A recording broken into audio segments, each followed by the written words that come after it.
그 만해 스님 글에 보면은 자유라는 단어를 굉장히 많이 쓰고, 그렇죠, 예. 당연히 그 자유 개념에 대해서 굉장히 그 신념을 가지고 주장을 하고, 네. 교회의 가장 본질이고 불교가 가장 추구하고 강조하고 하는 것이 이제 자유다라고 했어요. 저도 동의하지만은 그러니까 불교 자체에 우리가 생각하는 자유라는 개념이나 그 가치관이 충분히 들어있으리라고 생각해요. 지금 발표한 내용을 보면은 자유라는 단어 자체는 서양에서 온 거다라고 그것이 맞다면은 만해 스님은 뭐 어쨌든 당시에 일본을 통해서 수입된 지식들을 많이 보고 무심코 불교가 지향하는 가치가 서양에서 얘기하는 자유라는 개념과 같다. 후회 의심도 없이 당연히 그렇게 쓰셨던 것 같아요. 그런데 뭐 느낌에는 어쨌든 만해 스님이 사용하는 자유라는 단어는 저는 뭐 하나도 흠결이 없고 적절하다고 생각해왔습니다. 평소에. 그 불교 유신론에 보면 이제 자유란 단어 엄청 나오잖아요. 근데 거기에 자유 개념은 이제 칸트의 자유 개념이 바탕이더라고요. 그러니까 일본 애들이 번역한 칸트의 책을 아까 말씀드렸듯이 일본의 번역사는 바로 근대학문 체계사라고 해도 과언 아닙니다. 거의 우린 공짜로 고민 없이 막 단어 개념 뭐 다 받아들이고 그런 건데 그 리버티, 온 리버티 그 J.S. 밀의 자유론도 1856년에 원판이 나왔는데 일본에 이미 1873년에 번역이 된단 말이에요. 그런 정도로 번역이 상당히 빨리 이루어졌고 이제 칸트 책들도 번역이 됐고 그것을 이제 만해 선생이 보면서 이제 칸트의 자유 개념을 이용해서 이제 불교의 어떤 자유론을 세운다기보다 불교 유신론 보시면 알겠지만은 자유라는 체제를 어떻게 성립시킬 것인가. 불교 안에, 제도 안에. 그러니까 어떤 철학적인 자유 개념보다는 이거 자유라는 건 진짜 중요한 가치였는데 우리가 몰랐었구나. 그럼 이 칸트의 자유론을 들여와서 칸트의 자유 개념은 더구나 공동체 윤리하고 결합되는 자유 개념도 있다. 칸트도 소극적 자유와 적극적 자유로 나눴을 때 적극적 자유는 공동체 윤리와 부합할 수 있는 자유 개념이에요. 그러니까 그 개념을 세워서 한국의 불교를 어떻게 개혁해야 되는가. 이 중세 농업 체제에 맞춰져 있는 이 한국 불교를 어떻게 하면 개혁할 거냐 해서 거기서 이제 여러 가지 자유를 말하는 거죠. 진짜 그 하다못해 결혼의 자유까지도 말할 정도로 선거의 자유, 주지 선거의 자유 그런 개념들을 저는 제도적인 관점에서 주로 사용했다고 봐요. 불교 유신론에서. 저는 불교변이 네. 진화론을 불교변이로만 판단하면 좀 위험한 생각일 것 같고요. 진화는 좀 이렇게 환경적인 게 아닌가 이런 생각을 하고 그래서 그리고 또 사랑이든지 인종이라든가 이렇게 문화적으로도 진화가 많이 됐다고 보거든요. 어떻게 불교변이적으로만 생각을 하게 되면은 이렇게 유전적으로도 특출난 사람이 있을 수도 있지만 또 안 좋은 사람들도 많이 있는데 그래서 그걸 갖다 원천적으로 폐쇄하는 그런 정도까지 의학적으로 많이 발달되잖아요. 그래서 좋은 걸 이렇게 돌연변이를 좋은 걸 우성화시키고 그러다 보면 또 너무 파괴적인데 돌출되는 거고 그래서 그거는 뭐냐면 제가 말씀을 드릴게요. 그 이제 돌연변이라는 낱말 자체, 개념 자체를 조금 잘못 이해하신 것 같은데요. 이게 변이는 변하는 거예요, 변하는 거. 그리고 돌연변이라는 건 뭐냐면 DNA 구조가 바뀌는 거가 돌연변이에요. 그래서 한 3, 4년 전에 나온 논문을 이제 소설처럼 이야기를 꾸며서 설명드리면 이런 거예요. 하와이에 망둥어들이 살았어요. 망둥어들이. 근데 이제 하와이에 이제 화산 폭발이 일어나니까 섬들이 막 생기면서 조리가 빨라져요. 그러니까 망둥어들이 이제 빠른 조류에 맞서서 바위에 붙어서 이끼를 따먹어야 되는 거야. 그러면 내가 그 조류에 맞서서 이끼를 따먹는 방법을 터득했어. 그래도 그것이 내 후손한테 물려주지가 않아요. 근데 어떤 망둥어는 이제 대개 뭐 여러 가지 요인인데 자연과 이 상호 관계 속에서 변이가 일어나는데 거기서 이 앞지느러미 하나가 뭐예요? 돌연변이가 일어나서 빨판으로 바뀐 거야. 그러니까 빨판 망둥어가 생긴 거예요. 그러니까 빨판 망둥어가 어떻게 돼요?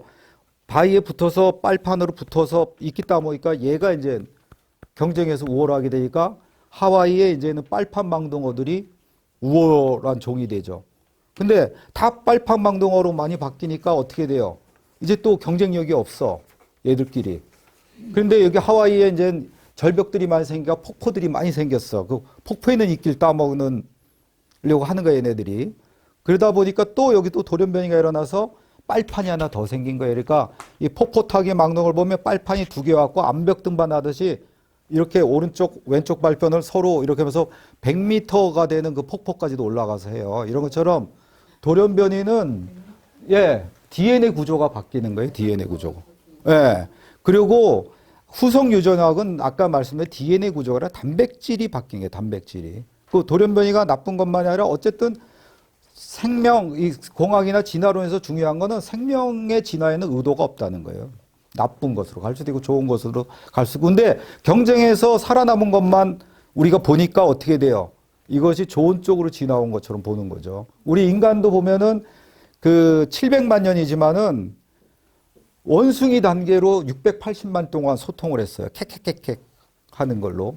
그러다 20만 년 전에서야 이 폭스피트 유전자가 715개의 아미노산이 이루어졌는데 얘네가 두 개가 돌연변이 일어나요. 그래서 이 혀하고 입술 같은 발성기관들을 정교하게 움직이면서 이런 언어들을 만들게 된 거예요. 그러니까 돌연변이는 두 가지예요. 자연과 나와의 상호관계, 자연선택이죠. 또 성선택. 예를 들어서 그 공작 깃털 얼마나 아름다워요. 근데 걔는 그 깃털 때문에 잘 도망 못 가서 천적한테 잡혀먹기 좋아요. 그럼에도 불구하고 왜 그 깃털을 그렇게 아름다운 깃털을 수컷이 만들어? 자기가 천적한테 먹히는 것보다 암컷을 빨리 얻어서 자기 유전자를 남기는 것이 오히려 더 자기 유전자. 그러니까 리차드 홈킨스가 핵심은 잘 봐서 리차드 홈킨스 반은 틀리지만 반은 옳다고 보는데 모든 생명의 유전자들은 다 이기적 유전자다. 이 이기적 유전자의 목적은 뭐냐? 자기 유전자를 더 늘리는 데 있다. 그럼 이해하기 쉽죠. 모두가 유전자 늘리는 거. 근데 그게 이제 자연 선택을 하지만 성 선택이 자기 유전자를 늘리는데 더 유리하다는 종들은 뭐예요? 이렇게 수컷들, 특히 이제 수컷들이 아름다운 꽁지기, 똑, 사슴 같은 긴 뿔 이런 걸 만드는 거죠. 그런 식으로 이제 돌연변이에 의해서만 진화가 일어나 거였죠. 그거는 틀리지 않는 거예요. 라마르크가 획득 형질이 유전됐다고 말했다고 완전히 폐인이 됐죠. 그래서 이게 알코올 중독자 돼서 말년을 보냈죠. 그런데 이제 후속 유전학 때문에 라마르크가 옳다는 게 아니라 그 획득 형질이 유전될 수 있는데 그것은 3대에 걸쳐서 뿐이다. 그리고 3대에 걸치기서 일어나긴 하지만 진화에는 영향을 못 미친다. 3대에 걸친 것 때문에. 그렇게 이제 조금 수정할 수가 있었던 거죠. 그 성에 대한 거는 같은 종이 되는 거죠. 예? 성에 대한 거는 이제 같은 종이 되는 그렇죠. 암컷, 수컷들. 자기 배우자를. 근데 북한에서는 어떻게 이렇게 뭐지? 그 사자랑 호랑이 이런 걸 같이 이제 키운다고 했어요. 라이거. 걔네들은요, 만들 수가 있어요. 우리 여러분 당나귀 알죠? 당나귀. 근데 그렇게 종을 떠나서 번식을 억지로 시키면, 아니, 교미를 억지로 시키면 나긴 나요. 근데 걔는 번식력이 없어요. 당나귀 새끼 못 낳잖아요. 라이거도 새끼 못 낳아요. 걔네들끼리만 억지로 이게 뭐랄까 조합이 된 거예요. 그 때문에 걔네들은 이제 새끼 낳는 게 못 되죠. 지금 이제 그 생명공학이 어느 정도까지 발달했냐면은 유전자 가이술까지 됐어요. 그래서 내 단백질에 예를 들어서 내가 암이 걸렸다면 암이 백혈병 애기가 백혈병 걸렸다. 그러면 애기의 백혈병 그 유전자기를 잘라버리고 다른 유전자로 교체해버리는 데까지 갔어요. 근데 문제는 그렇게 됐지만 됐음에도 불구하고 뭐냐 하면 어떤 부작용이 나올지 모르는 거예요. 그렇게 해서 유전자로 교정한 사람이나 동물의 경우 뭐 원청이가 된다든지 백혈병은 났는데 그런 이제 부작용들이 있어요. 왜냐하면 인간이란 거 38년 동안 생명들이 다양하게 연기적인 작용, 자연과나 아니면 나와 다른 생명의 연기적 작용의 결과물이에요. 근데 이것을 인간이 몇 가지 실체론적 사고, 아까 그러니까 자유지가 없다고 한 것의 가장 큰 문제점이 뭐냐면 실체론적 사고를 하기 때문이에요. 그러니까 내 신경세포, 어떤 생명공학의 단백질 하나, 이런 실체론적인 사고를 서양 애들이 하기 때문에 연기적 사고를 못하기 때문에 결국은 실체만 바꾸는 거예요. 예를 들어서 아주 쉽게 하면 제가 여기 맹장을 잘라냈어요. 그랬더니 이제 잘라내고 수술하고 이제 우리 한양대 아는 의대 교수한테 맹장 잘랐다 그랬더니 잘 됐다. 이거 태화된 건데 진작에 잘라지 왜 늦게 잘라갖고 뭐 고생했냐 어쩌고 저쩌고 그래. 그렇지만 한의는 뭐라 그래요.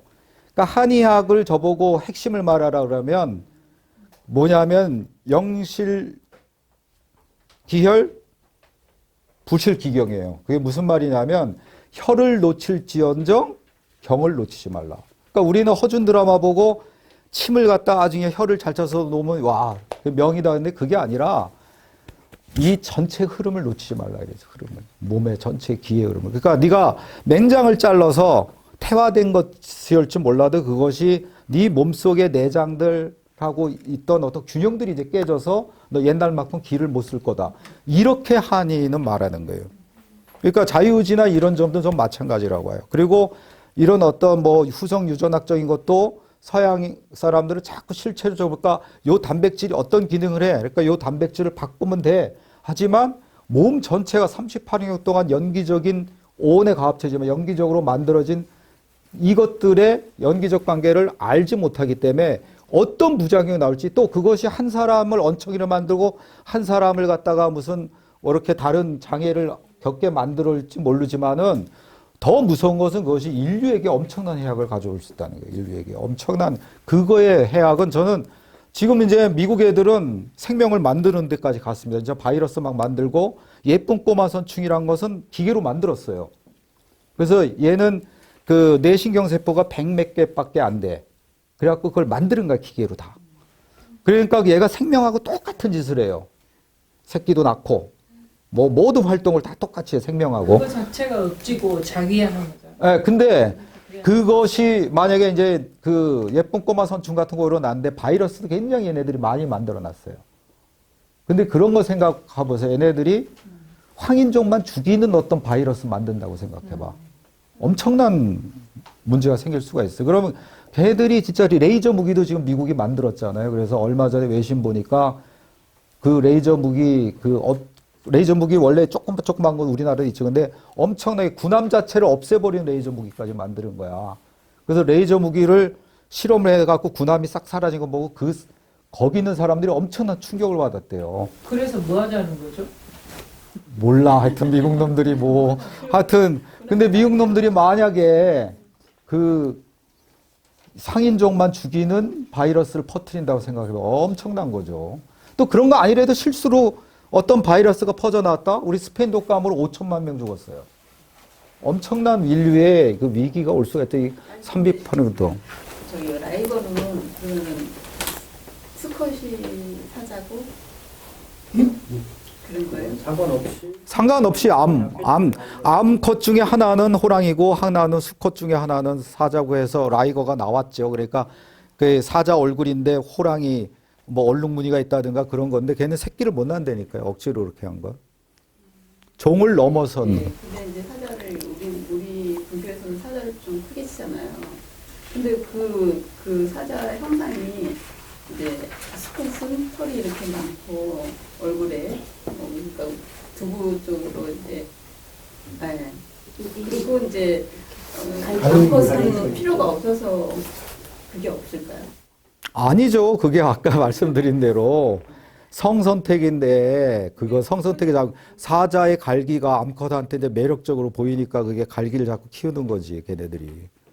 그게 키우는 쪽으로. 네.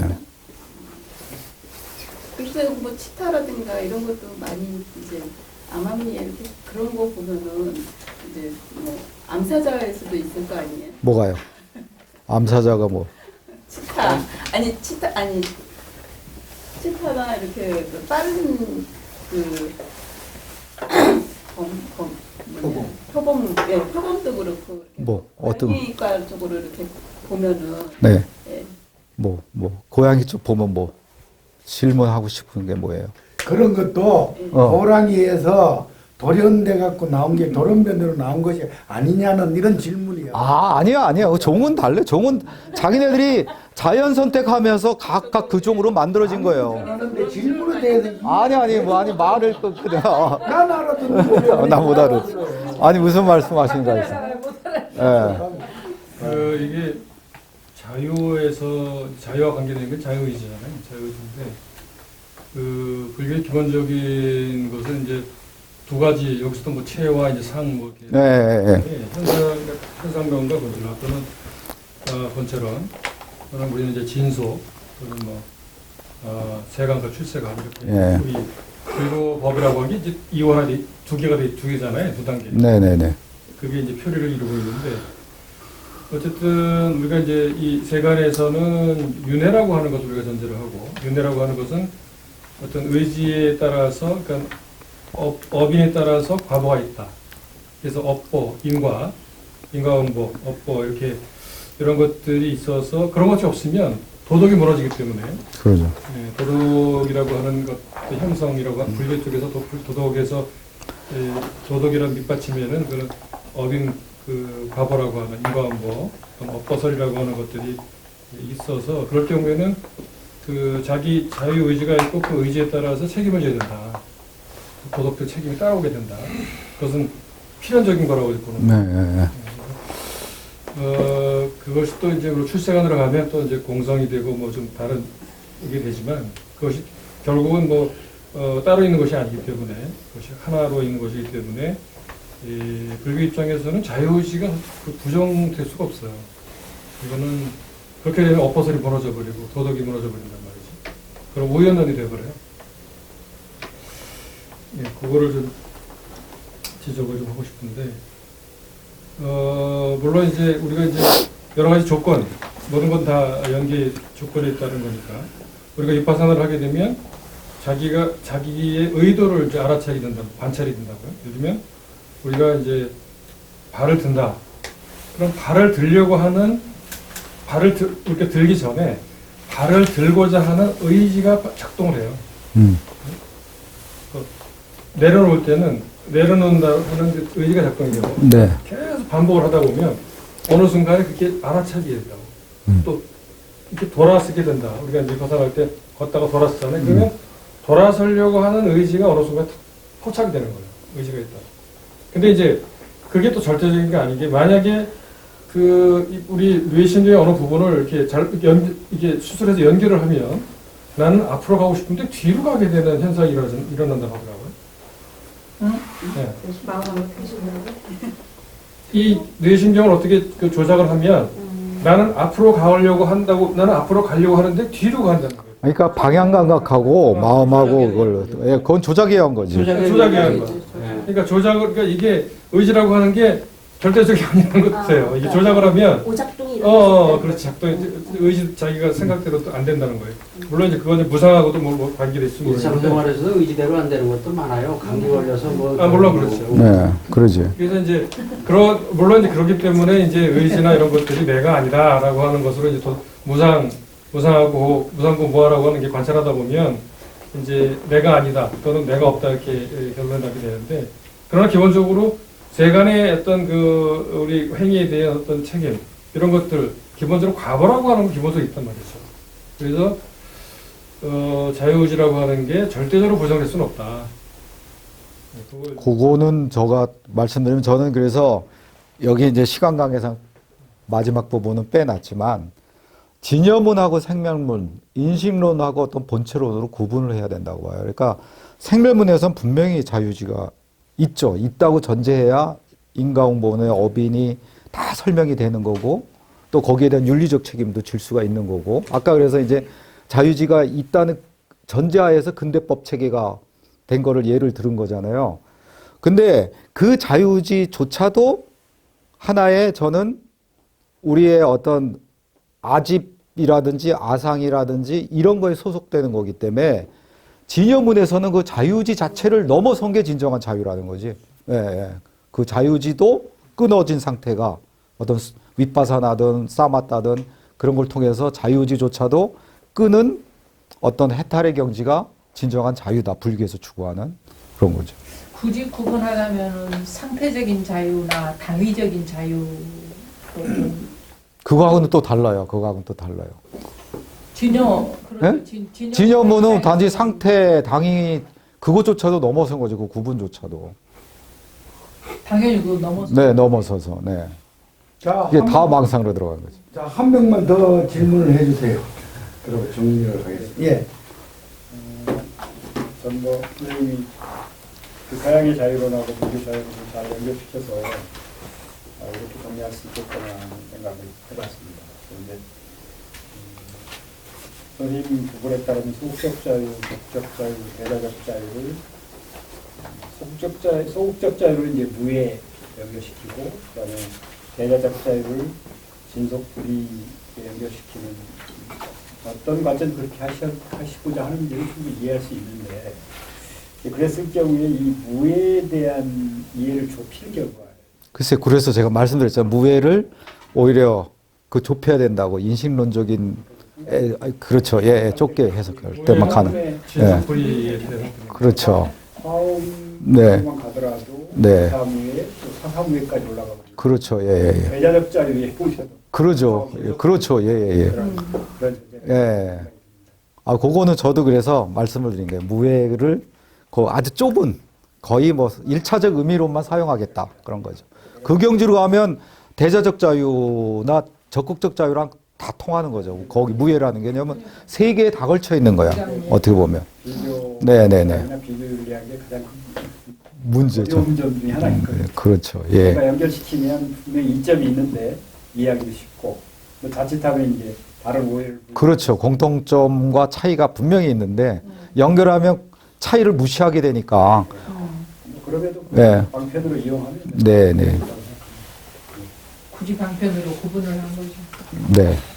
자, 마지막으로 이제 모처럼 오셨는데 모처럼 오셨다 강조를 하시네요. 모처럼 오셔. 우리 눈을 빠지고 기다렸어요. 눈이 다 빠졌어.